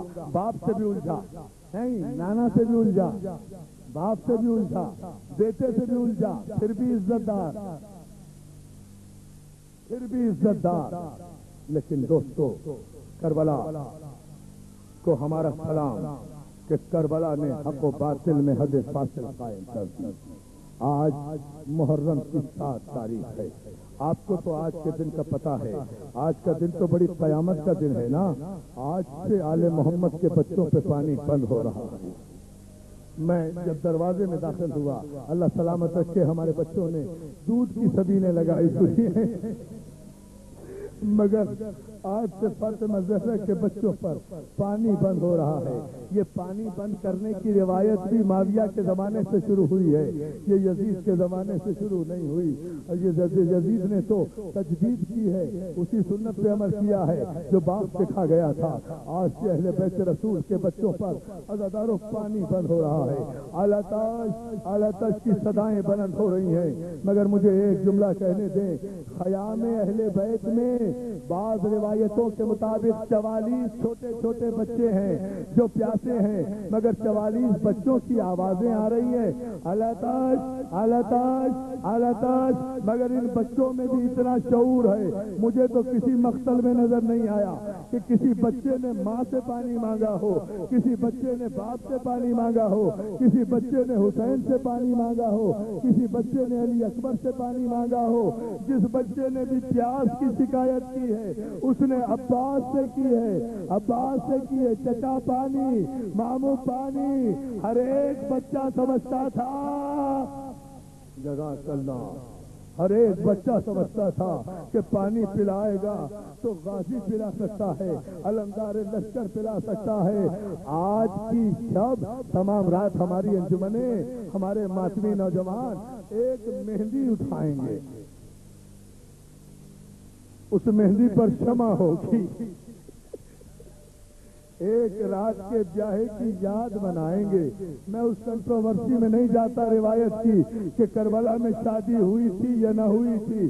مولانا اظہر حسن زیدی کہا کرتے تھے, ارے اس بحث میں پڑھتے کیوں ہو کہ شادی ہوئی تھی یا نہیں ہوئی تھی. اتنا تو یقین کر لو کہ ام فروا کے دل میں حسرت تو تھی نہ شادی کی جو رہ گئی. اسی لیے ہمارے چھوٹے چھوٹے بچے دولہا قاسم دولہا کی مہندی اٹھائے ہوئے بارگاہوں میں آتے ہیں, مجلسوں میں آتے ہیں, مائیں سجا کر بھیجتی ہیں, جاؤ قاسم کا عزادارو, قاسم کی عمر 13 برس.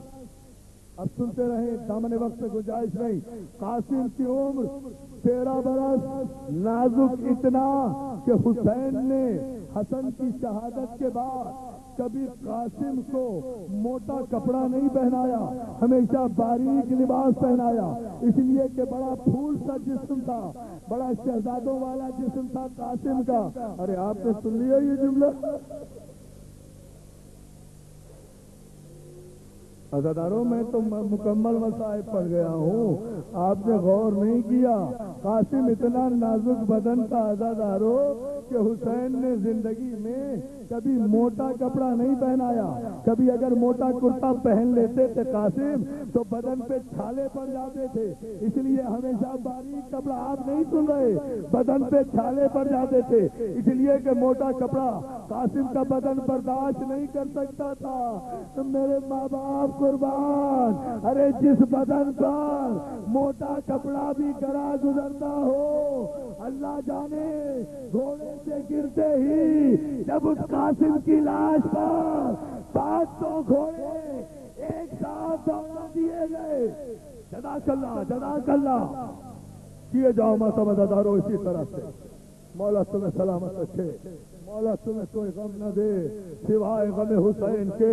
کیا گزرا ہوگا عالم قاسم کے اس جسم پر جس کے جسم پر گھوڑے دوڑا دیے گئے, گھوڑے سوار نالوں سمیت قاسم کی لاش کے اس طرف سے اس طرف گزر گئے, اس طرف سے اس طرف گزر گئے. مجھے نہیں پتا قاسم کی لاش کے ٹکڑے کتنے تھے, علماء نے اتنا بتایا جتنے باپ کے کلیجے کے ٹکڑے تھے. سن لیا جملہ, سن لیا. جتنے زہر کھانے کے بعد حسن کے کلیجے کے ٹکڑے ہوئے تھے اتنے قاسم کی لاش کے ٹکڑے ہو گئے. قرآن بکھر گیا کربلا کے میدان میں. قاسم اتنا لاڈلا تھا کہ گرتے گرتے قاسم نے کسی کو آواز نہیں دی, بس جب گھوڑے سے گرا تو 3 مرتبہ کہا اماں میں گر گیا. جزاک اللہ. بچوں کی عادت ہوتی ہے نا, ماں کو پکارتے ہیں اماں میں گر گیا. کیا پرسا دے رہے ہیں آپ بھائی؟ قاسم کی مہندی تو اسی طرح آنی چاہیے تھی نا. اماں میں گر گیا، اماں میں گر گیا. حسین دوڑے، قاسم کی لاش کو دیکھا، کہیں لاشا نظر نہیں آیا. قریب پہنچے، رات کو الموسن میں تفصیل عرض کروں گا، لاشا کہیں نظر نہیں آیا. قریب گئے، کہیں بازو پڑا ملا، کہیں پوچھا ملا، کہیں پسلیاں ملی، کہیں بازو، کہیں سینہ. حسین ہر عضو بدن اٹھاتے، کے دامن میں ڈالتے، ہر عضو کو اٹھا کر کہتے انا للہ و انا الیہ راجعون. قاسم کی لاش کے 72 ٹکڑے حسین نے ابا کے دامن میں جمع کیے. پوچھے کو ہاتھ سے ملایا، ہاتھ کو بازو سے ملایا، سینے کو پسلیوں سے ملایا. خیمے کی طرف رخ کر کے کہا بھابھی ام فروا دیکھ لے، میں نے تیرا قاسم پھر سے بنا دیا، میں نے تیرا قاسم پھر سے بنا دیا. آخری جملہ. اب مہندی آ جائے گی اداکاروں. اور اسی طرح مگر بنا تو دیا تھا، پھر ابا کے دامن کو سمیٹا، گٹھڑی بنائی، سینے سے لگا کر رکوع کی حالت میں امام خیمے کی طرف چلے. دروازے پر آ کر کہا بھابھی پروا تیرے دولہا کی بارات آ گئی، تیرے دولہا کی مہندی آ گئی.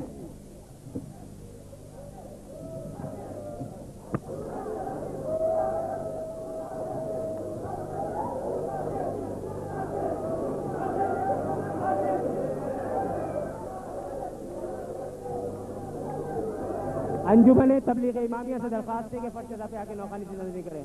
قاسم دولہا، قاسم دولہا.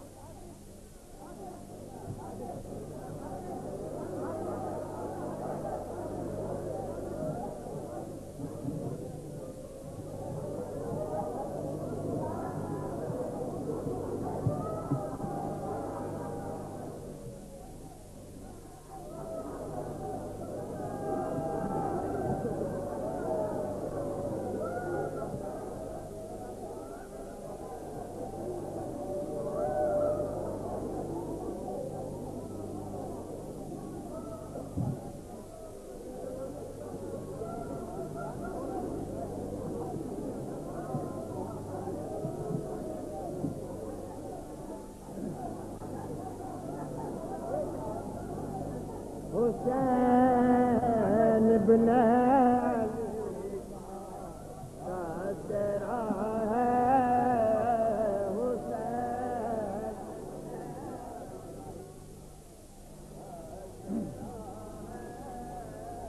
وہ جس نے دین کو دیا ہے حسین.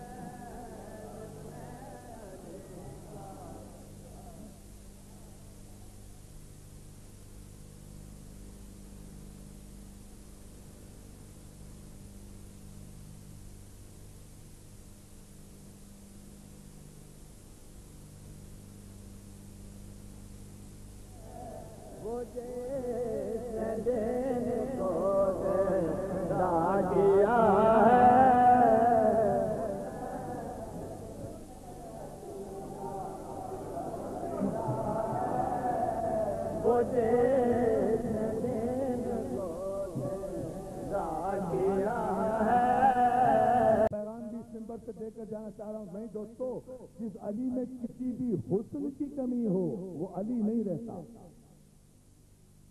یہ بھی پروپیگنڈا ہے تاریخ سے. فورخوں کا جو بادشاہوں نے خرید کر تاریخیں لکھوائی ہیں نا، قلم اور کاغذ خرید کر، یہ ان کا پروپیگنڈا ہے کہ علی میں کوئی سیاسی بصیرت نہیں تھی. ہاں سیاسی بصیرت صلح میں زیادہ تھی، علی کے دشمن میں زیادہ تھی. ارے کیا خاص سیاسی بصیرت تھی؟ یہ جو فیصلہ ہوا ہے بعد پیغمبر، یہ صفین میں جو فیصلہ ہوا، یہ جمل میں جو فیصلہ ہوا، یہ جہاں جہاں جو فیصلے ہوئے، یہ علی کی سیاسی تدبر اور سیاسی بصیرت کی منہ بولتی تصویر ہے. کون کہتا ہے کہ علی میں سیاسی بصیرت نہیں تھی؟ علی تو مرتے مرتے ضربت کھانے کے بعد حالت سجدہ میں تاریخ کے مورخ کا قلم بھی توڑ گئے, منہ بھی بند کر گئے. خبردار یہ نہ کہنا کہ علی میں سیاسی بصیرت نہیں تھی. ادھر ضرب لگی, ادھر علی نے کہا فزت برب الکعبہ, رب کعبہ کی قسم میں کامیاب جا رہا ہوں, میں کامیاب جا رہا ہوں. یہ علی کا اعلان تھا.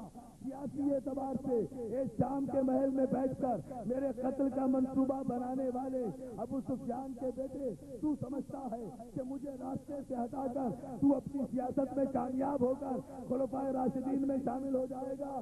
خدا کی قسم میں مر کر بھی تیرا یہ مقصد پورا نہیں ہونے دوں گا. سارے مسلمان مل کر بھی تجھے خلفائے راشدین میں شامل نہیں کر سکتے, مجھے نکال نہیں سکتے. اب بتاؤ سیاسی بصیرت تو توجہ ہے نا مسئلہ؟ نکال نہیں سکتے.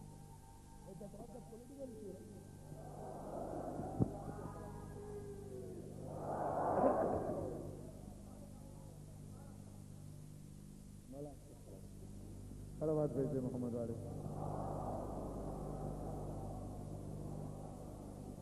نہیں بلند ترین صلوات بھیجے محمد والے محمد.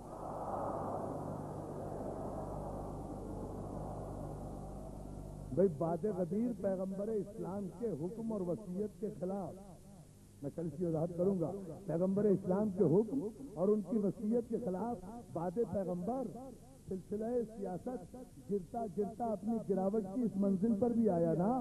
معاویہ کو آخر حکومتوں نے اتنا مضبوط تو کر دیا یا اتنا باغی تو کر دیا کہ وہ مرکز کے خلاف اطاعت کرنے کے بجائے بغاوت پر آمادہ ہو جائے. تو پھر اب جب یہ صورتحال ہے تو اب یہ پاکستان ہو یا ہندوستان, یہ سیاستدان چلاتے کیوں ہیں بھائی, یہ سوچتے کیوں نہیں ہیں؟ اب اگر کوئی صوبائی سربراہ کسی مرکز کے خلاف بغاوت کرے تو آپ پریشان کیوں ہوتے ہیں؟ جس بات کی آپ تائید کرتے رہے اسے خطائے اجتہادی کے پردے میں چھپاتے رہے. تو مرکز کے خلاف پہلے منتخب جمہوری خلیفہ راشد کی مرکزی وفاقی حکومت کے خلاف بغیر کسی وجہ اور جواز کے لشکر کشی کرنے والے کو جب آپ آج تک رضی اللہ کہتے چلے آ رہے ہیں تو یہ سیرت تو پھر چلی جائے گی نا.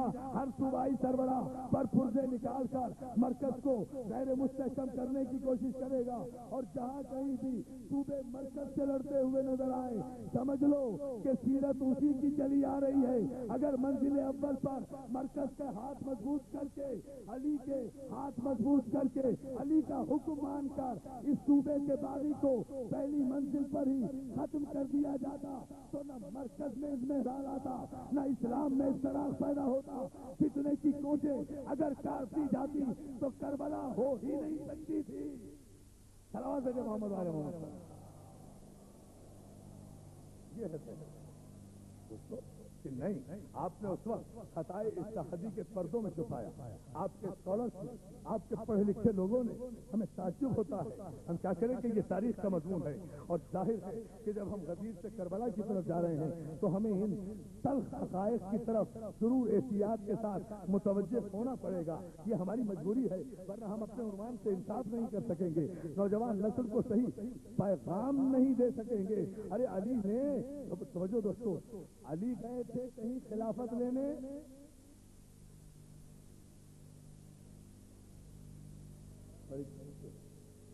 علی گئے تھے کہیں خلافت لینے کے لیے تو درخواست دی تھی علی نے, کوئی محلے کا دروازہ کھٹکھٹایا تھا نہیں. سارے اکابر صحابہ اکرام, مولانا مودودی کی کتاب اٹھا کر دیکھ لو خلافت ملوکیت, سب آئے تھے اور آ کر ہاتھ جوڑ کر کہا تھا یا علی ایک لمحے بھی اگر آپ نے اب مرکز کو نہ سنبھالا تو اسلام خطرے میں پڑ جائے گا. تو ظاہر ہے جس کا اسلام تھا اسے تو درد ہونا ہی تھا نا. کسی کا کیا بگڑتا, لوگ تو الٹے پیروں پھر اپنے 360 بتوں کی طرف چلے جاتے. صلوات محمد علیہ محمد پر بات تو اسلام کی. اس درد میں لوگ سیاسی باتیں کرتے ہیں اور کہتے علی میں سیاسی بصیرت نہیں تھی. اس درد میں علی نے اس لفظ کو قبول کیا, مگر یہ کہہ کر قبول کیا کہ خبردار میری بیعت پردہ شب میں نہیں ہوگی. ساتھ کے پردے میں نہیں ہوگی، بند کمرے میں نہیں ہوگی، ہارس ٹریڈنگ نہیں ہوگی، انسانوں کے ضمیر کا سودا نہیں ہوگا، فلاور کراسنگ نہیں ہوگی، مسجد میں ہوگی، دن کے اجالے میں ہوگی، صحن مسجد میں ہوگی، میدان مسجد میں ہوگی، اس لیے کہ تمہارا سربراہ کوئی گھر کا مرد نہیں ہے، میدان کا مرد ہے۔ صلوات بھیجنا محمد آل محمد پر۔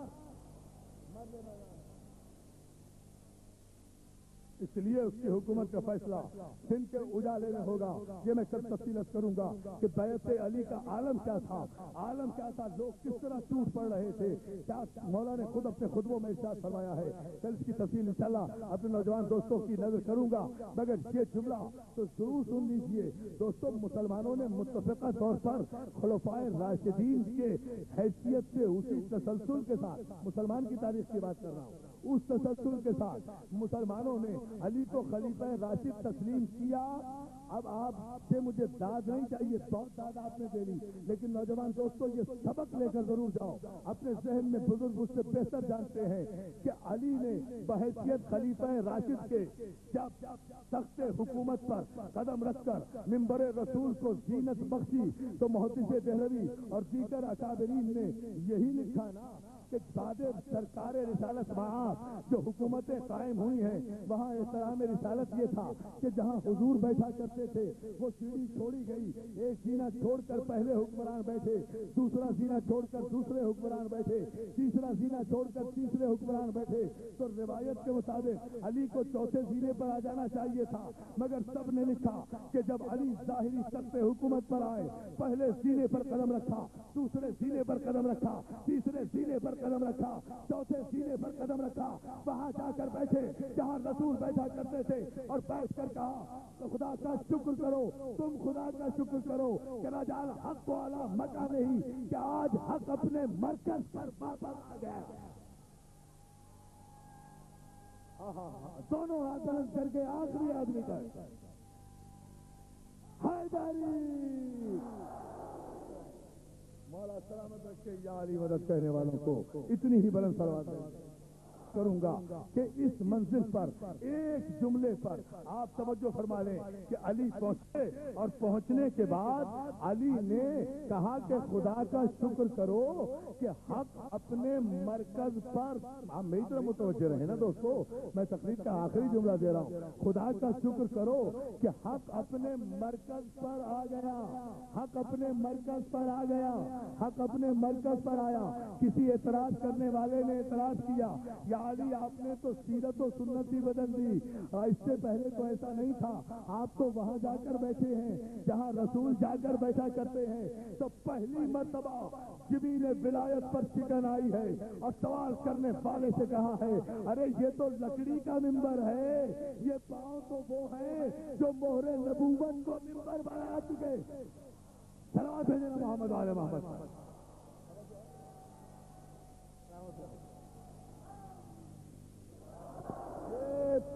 یہ پاؤں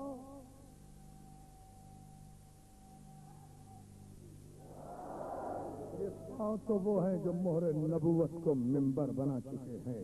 تو عزیزان محترم غور کرے ملت مسلمہ اس امر پر کہ جسے آپ خلیفہ راشد مانتے ہیں وہ اگر علی کے مقابلے پر اگر کوئی خلیفہ راشد کے مقابلے پر آئے تو پھر آپ کے عقل کا اور آپ کے عدل کا تقاضا کیا ہونا چاہیے تھا؟ تقاضا یہی ہونا چاہیے تھا نا عزیزان محترم کہ جو علی کا دشمن تھا اسے آپ دشمن رکھتے، آپ تجویزیں دے رہے ہیں کہ یہ نشان انہیں بھی عطا کر دیا جائے، کیونکہ بحری بیڑا بنایا تھا، بحری بیڑا بنایا تھا، نشان حیدر کی طرح نشان عطا کر دیا جائے۔ ارے بھائی عطا کر دو، ہمیں کوئی تکلیف نہیں ہوگی، آپ چاہے نشان معاویہ دے دیں یا نشان یزید دے دیں، ہمیں کوئی تکلیف نہیں ہوگی، مگر ہماری مسلح بہادر پاک افواج کو کم از کم ایسا نشان سینے پہ لگانا کہ کم از کم سپاہی کو یہ نشان سینے پر لگاتے ہوئے شرمندگی تو نہ ہو۔ توجہ ہے نا جان محترم؟ صلوات بھیجنا محمد آل محمد۔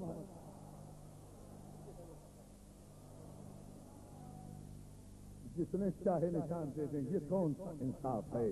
سوچنے کی بات ہے دوستو۔ یہ وہ ہے کہ ان کے لیے اتنا ہی کہہ دینا کافی ہے کہ کہ یہ یزید کے بھی باپ تھے، اور یزید وہ تھا جو سن 61 ہجری میں تخت حکومت پر آتے ہی اپنے وقت کے محمد سے بیعت طلب کر رہا ہے۔ اور جانب محترم کل میں بتاؤں گا امام حسن علیہ السلام پر تھوڑی سی گفتگو کرتے ہوئے کیریکٹر سے ثابت کروں گا۔ باپ سے بھی الجھا، نہیں نانا سے بھی الجھا، باپ سے بھی الجھا، بیٹے سے بھی الجھا، پھر بھی عزت دار، پھر بھی عزت دار۔ لیکن دوستو کربلا کو ہمارا سلام کہ کربلا نے حق و باطل میں حد فاصل قائم کر دی۔ آج محرم کی 7 تاریخ ہے، آپ کو تو آج کے دن کا پتہ ہے، آج کا دن تو بڑی قیامت کا دن ہے نا۔ آج سے آل محمد کے بچوں پہ پانی بند ہو رہا ہے۔ میں جب دروازے میں داخل ہوا، اللہ سلامت رکھے، ہمارے بچوں نے دودھ کی سبیلیں لگائی ہوئی ہیں، مگر آج سے فاطمہ زہرا کے بچوں پر پانی بند ہو رہا ہے۔ یہ پانی بند کرنے کی روایت بھی معاویہ کے زمانے سے شروع ہوئی ہے، یہ یزید کے زمانے سے شروع نہیں ہوئی۔ اور یہ یزید نے تو تجدید کی ہے، اسی سنت پہ عمل کیا ہے جو باپ سکھا گیا تھا۔ آج سے اہل بیت رسول کے بچوں پر عزاداروں پانی بند ہو رہا ہے۔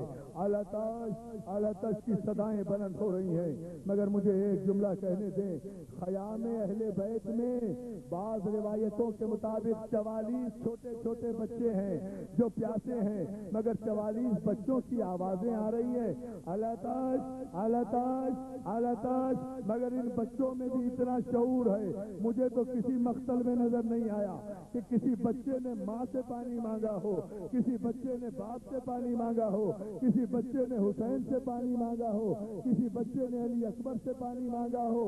جس بچے نے بھی پیاس کی شکایت کی ہے اس نے عباس سے کی ہے، عباس سے کی ہے، چچا پانی، ماموں پانی۔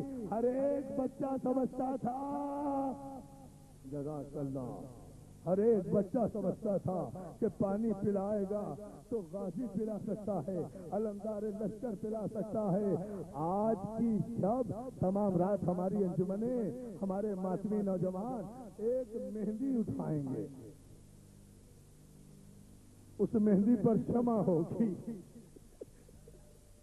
ایک رات کے بیاہ کی یاد منائیں گے۔ میں اس کنٹروورسی میں نہیں جاتا روایت کی کہ کربلا میں شادی ہوئی تھی یا نہ ہوئی تھی۔ مولانا اظہر حسن زیدی کہا کرتے تھے، ارے اس بحث میں پڑھتے کیوں ہو کہ شادی ہوئی تھی یا نہیں ہوئی تھی، اتنا تو یقین کر لو کہ ام فروا کے دل میں حسرت تو تھی نہ شادی کی جو رہ گئی۔ اسی لیے ہمارے چھوٹے چھوٹے بچے دولہا قاسم دولہا کی مہندی اٹھائے ہوئے بارگاہوں میں آتے ہیں، مجلسوں میں آتے ہیں، مائیں سجا کر بھیجتی ہیں، جاؤ قاسم کا عزادارو، قاسم کی عمر 13 برس، اب سنتے رہیں، دامن وقت سے گنجائش نہیں، قاسم کی عمر 13 برس، نازک اتنا کہ حسین نے حسن کی شہادت کے بعد کبھی قاسم کو موٹا کپڑا نہیں پہنایا، ہمیشہ باریک لباس پہنایا، اس لیے کہ بڑا پھول سا جسم تھا، بڑا شہزادوں والا جسم تھا قاسم کا۔ ارے آپ نے سن لیا یہ جملہ؟ عزاداروں میں تو مکمل مسائل پڑھ گیا ہوں، آپ نے غور نہیں کیا۔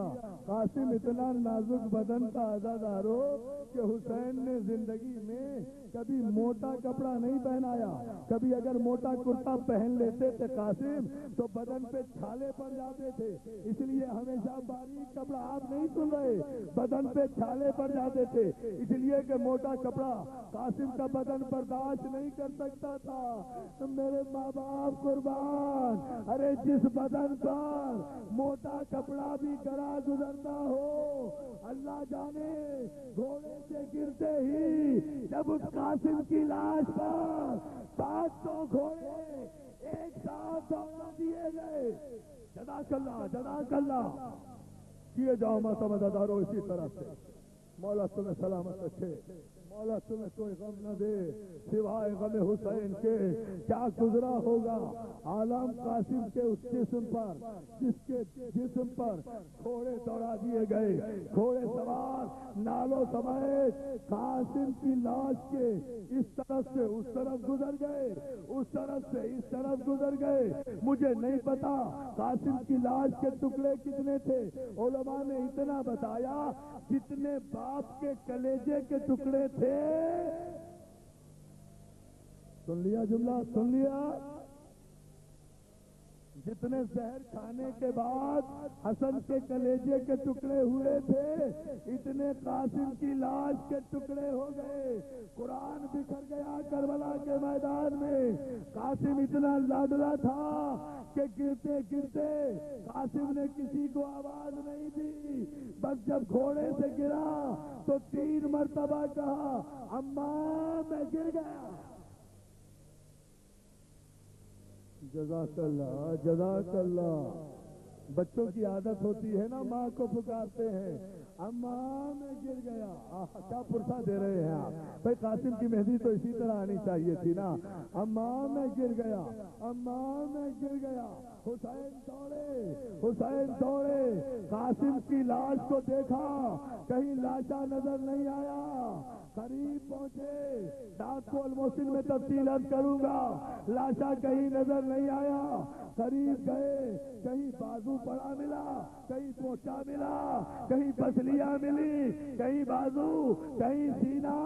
حسین ہر عضو بدن اٹھاتے کے دامن میں ڈالتے, ہر عضو کو اٹھا کر کہتے انا للہ و انا الیہ راجعون. قاسم کی لاش کے 72 ٹکڑے حسین نے ابا کے دامن میں جمع کیے. پوچھے کو ہاتھ سے ملایا, ہاتھ کو بازو سے ملایا, سینے کو پسلیوں سے ملایا. خیمے کی طرف رخ کر کے کہا بھابھی ام پروا دیکھ لے, میں نے تیرا قاسم پھر سے بنا دیا, میں نے تیرا قاسم پھر سے بنا دیا. آخری جملہ, اب مہندی آ جائے گی اداکاروں. اور اسی طرح مگر بنا تو دیا تھا, پھر ابا کے دامن کو سمیٹا, گٹھڑی بنائی, سینے سے لگا کر رکوع کی حالت میں امام خیمے کی طرف چلے. دروازے پر آ کر کہا بھابھی پروا تیرے دولہا کی بارات آ گئی, تیرے دولہا کی مہندی آ گئی.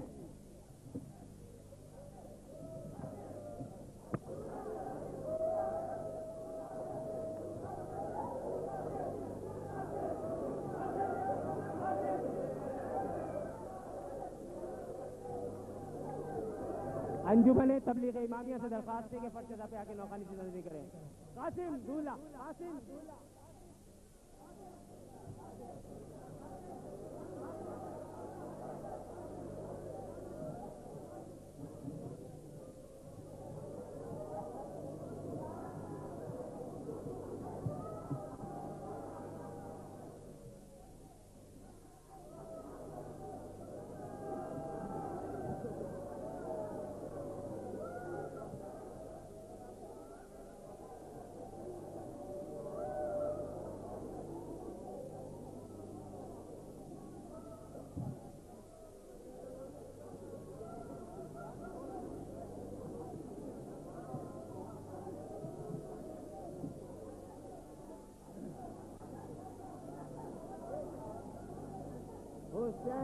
حسین ابن تیرا ہے حسین,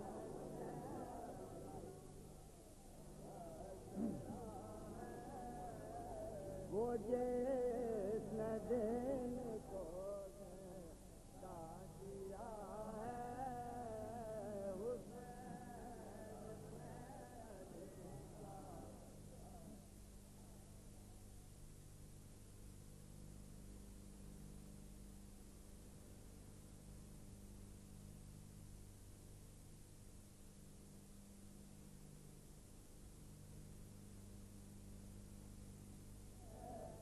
جس دن کو دیا ہے